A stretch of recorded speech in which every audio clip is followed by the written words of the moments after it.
Football বিশ্ব আজ যাকে গোল মেশিন বা CR7 নামে চেনে, ক্যারিয়ারের শুরুতে তিনি কি আসলেই এতটা ভয়ঙ্কর ছিলেন?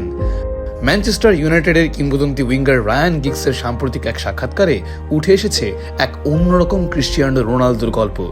গিগস জানিয়েছেন, ওল্ড ট্রাফোর্ডে যখন রোনালদোর যাত্রা শুরু হয় তখন কেউই কল্পনা করতে পারেনি যে এই ছেলেই একদিন ফুটবল ইতিহাসের অন্যতম সেরা গোলদাতার সিংহাসনে বসবেন।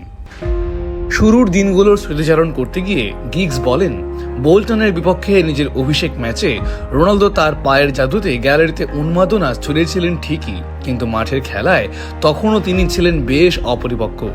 অতিরিক্ত ড্রিবলিং করা, সঠিক সময়ে পাস না দেওয়া কিংবা মাঠে অকারণে ডাইভ দেওয়ার মতো প্রবণতা ছিল তার। সেই সময়কার কথা উল্লেখ করে গিগস বলেন, ইউনাইটেডের সেই শুরুর দিনগুলোতে আপনি ভাবতেও পারতেন না যে ক্রিস্টিয়ানো একদিন ইতিহাসের সেরা গোল স্কোরার হবে। ওর অভিষেকটা ছিল বেশ অম্লমধুর এবং কিছুটা কঠিন, তবে প্রতিভাকে যে কঠোর পরিশ্রম আর মানসিকতা দিয়ে জয় করা যায়, রোনালদো সেটি প্রমাণ করেছেন। ম্যানচেস্টারের সেই তারকা খচিত দলে যখন কার্লোস তেভেস, পল স্কোলস কিংবা ওয়েইন রুনির মতো মহাতারকারা খেলছেন, তখনও দলের সবচেয়ে বড় ভরসার নাম হয়ে উঠেছিলেন এই পর্তুগিজ তারকা। গিগসের ভাষ্যমতে হঠাৎই যেন সব বদলে যেতে শুরু করলো। যখনই দল বিপদে পড়ত তখনই ত্রাতা হিসেবে আবির্ভূত হতেন রোনালদো। তিনি হয়ে উঠেছিলেন এমন একজন খেলোয়াড় যাকে বল দিলেই জয়ের নিশ্চয়তা পাওয়া যেত।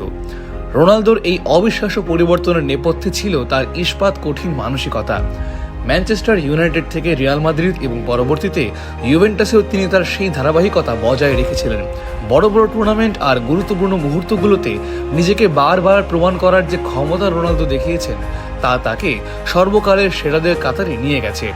গিগস দৃঢ়তার সাথে বলেছেন, এটি এখন একটি ধ্রুব সত্য, ফুটবল ইতিহাসের সর্বকালের সেরা খেলোয়াড়দের তালিকায় তাকে রাখতেই হবে।